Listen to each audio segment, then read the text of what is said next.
Halo guys, kembali di channel YouTube kita, tema hukum. Kita mau belajar hukum dan juga mengetahui informasi ya. Kali ini kita membahas tentang penyalahgunaan narkotika oleh oknum Polri. Ya guys, sebelum kita lanjut video ini, terlebih dahulu jangan lupa di subscribe, klik loncengnya, like videonya sebanyak-banyaknya, video sekarang sampai akhir. Komentar di kolom bawah ya, komentar kolom bawah. Kalau sempat kita balas ya guys, semaksimal mungkin kita akan balas ya. Share kepada teman-teman jika berguna dan bermanfaat, dan juga bisa mengetahui informasi-informasi di channel YouTube tema hukum ya.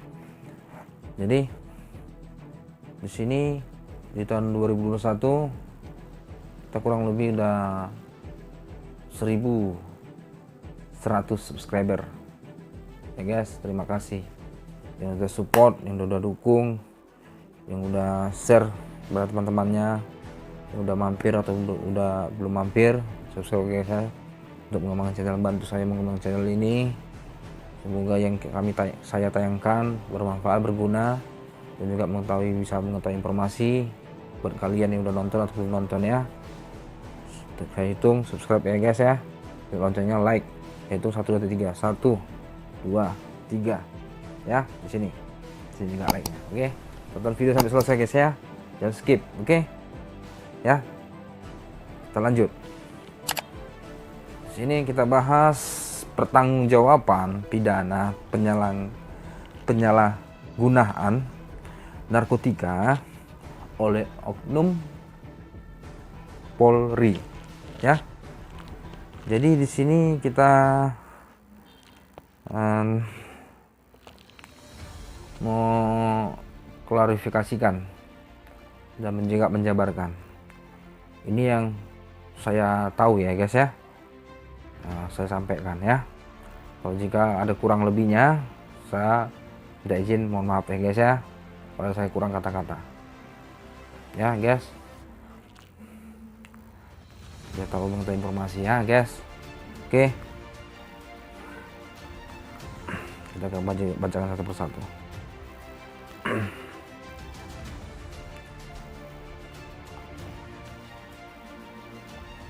Ya.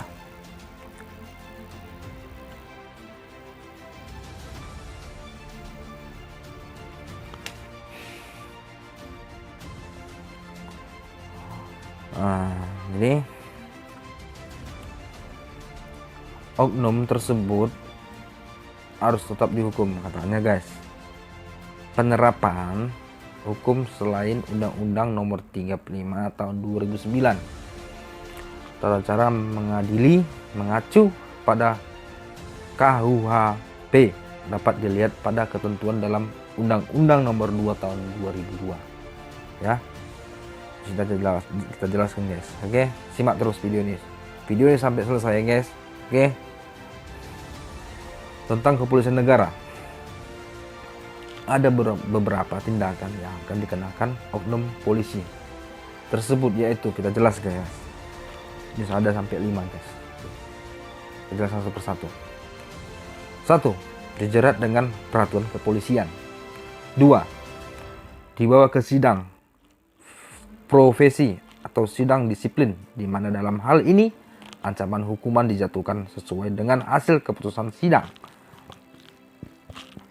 ya. Ketiga, pemberhentian tidak dengan hormat, yaitu PTDH.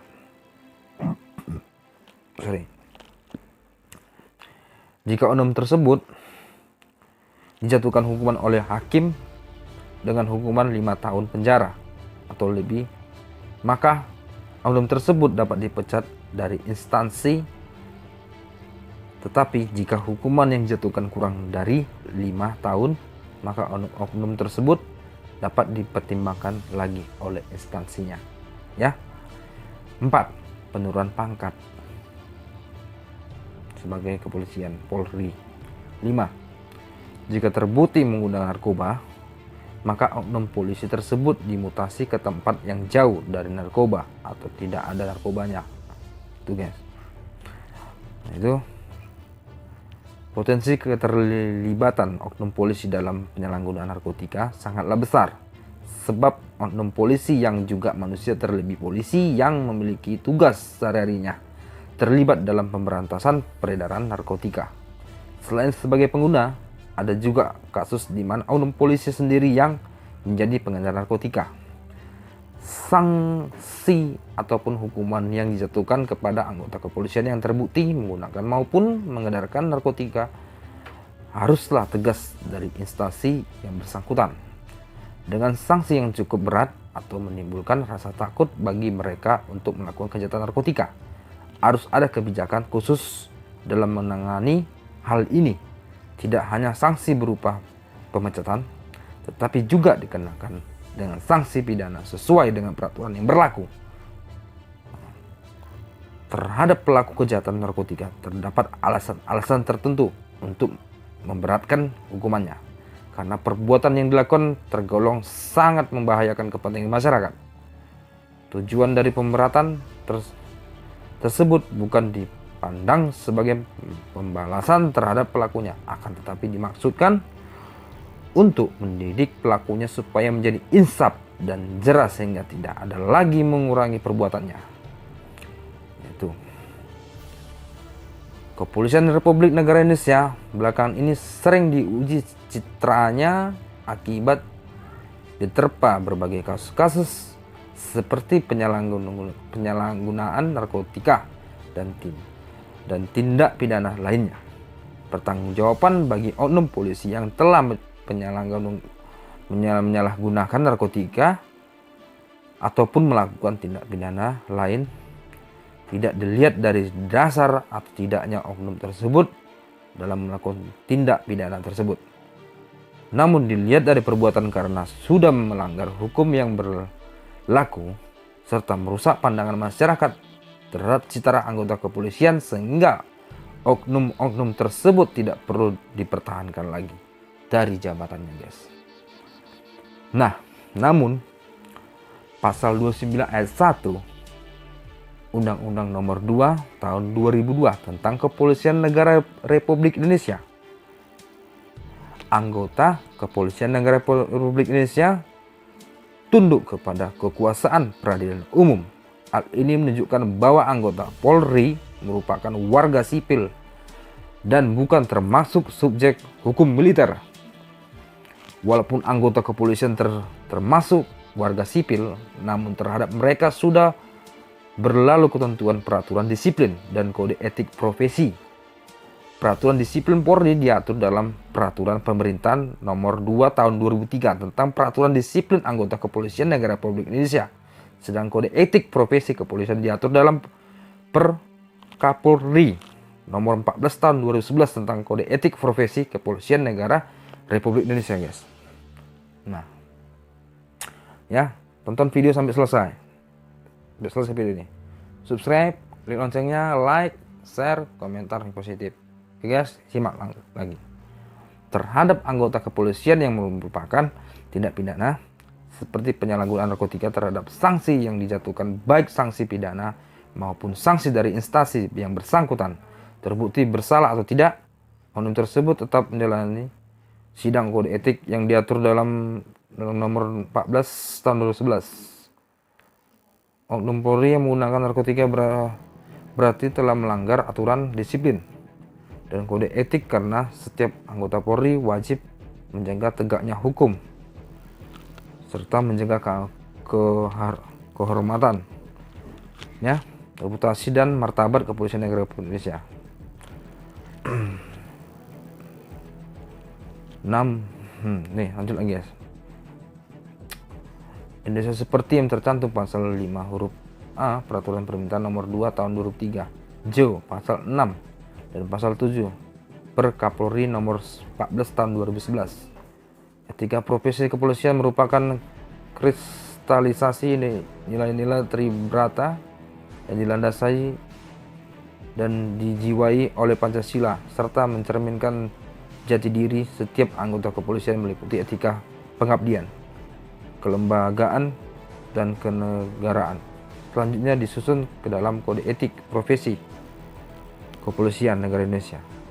Pencurahan perhatian yang sangat serius dilakukan dalam menyusun etika kepolisian adalah saat pencarian identitas polisi sebagai landasan etika kepolisian.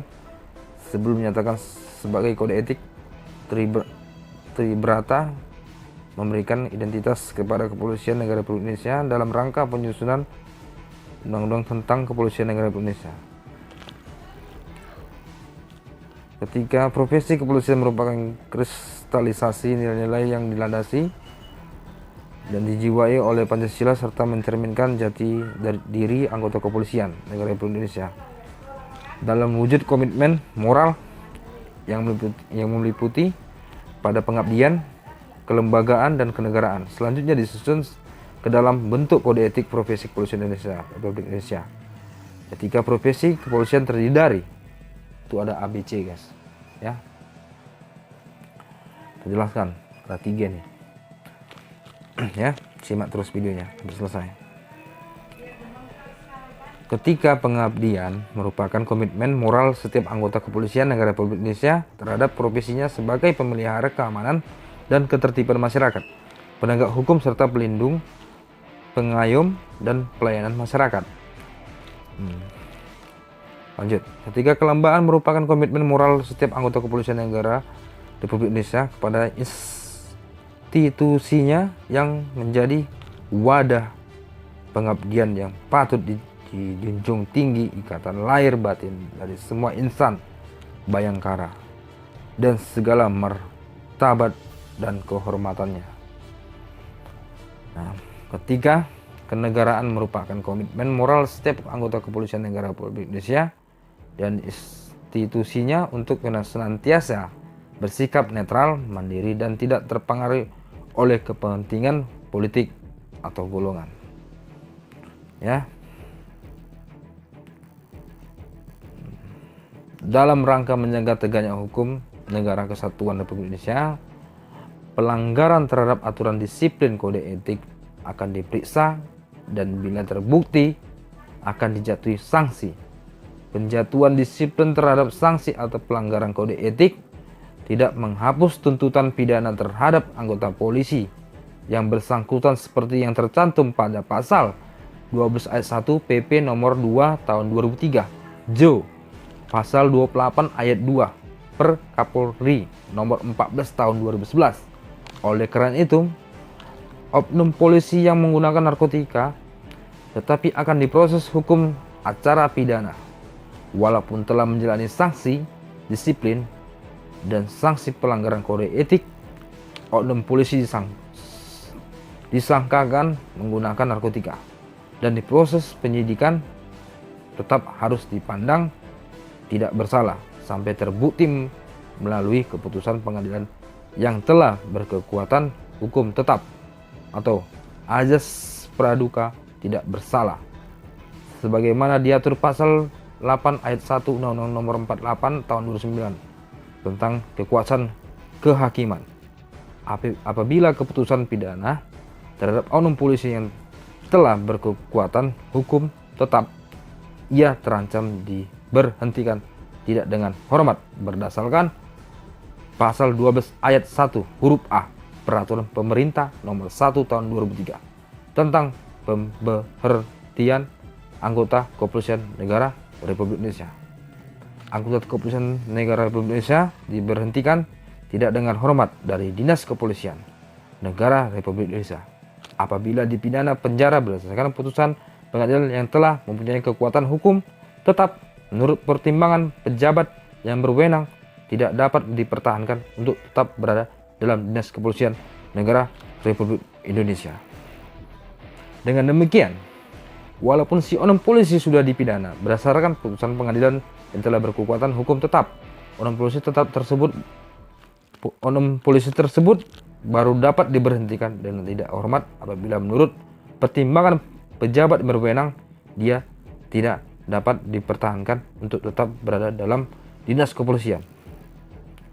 Pemberhentian tersebut dilakukan setelah memulai sidang Komisi Kode Etik Profesi Kepolisian Negara Republik Indonesia pasal 12 ayat 2 Peraturan Pemerintah nomor 1 tahun 2003. Jadi, walaupun anggota kepolisian yang merupakan warga sipil, tetapi terdapat perbedaan proses penyidikan perkaranya dengan warga negara lain. Karena selain tunduk pada peraturan perundang-undangan, anggota Polri juga terikat pada aturan disiplin dan kode etik yang harus dipatuhi. Nah, di situ guys. Udah kita jabarkan tadi guys ya, tentang pertanggungjawaban pidana penyalahgunaan narkotika oleh oknum Polri. Jadi itulah kita pembahas kita dari tadi, dari awal sampai akhir tadi guys ya. Semua berguna, bermanfaat bagi kita yang udah nonton atau belum nonton, yang udah subscribe atau belum subscribe. Subscribe sekarang 1, 2, 3. Oke, subscribe di Tema Hukum, like semuanya, klik loncengnya ya guys. Jadi kita tutup video next, kita buat lagi video-video yang mengetahui informasi, nggak belajar hukum. Itu yang saya tahu tadi ya guys ya. Kalau ada kurang lebihnya, saya mohon maaf, minta izin ya guys ya. Kalau memang ada yang lebih tahu, saya yang membahas tadi, itu yang saya tahu, saya bahas di sini guys, di channel kita di Tema Hukum. Oke, kita tutup video ini. Jangan lupa subscribe, klik loncengnya, like semangatnya, share, komentar di kolom komentar di bawah ya. Kalau memang ada topik lain, kita buat videonya ya. Memang kita balas, akan kita balas maksimal mungkin pas ada waktu kita, jam istirahat ya. Jadi terima kasih yang udah subscribe, yang udah belum subscribe guys ya. Nonton video sampai selesai biar mengerti dan paham ya maksud saya dalam bahasannya video sekarang dan video sebelumnya ya. Jadi salam saya dari Tema Hukum, kita belajar hukum dan informasi from Boy Ascendersian. See you next time, bye.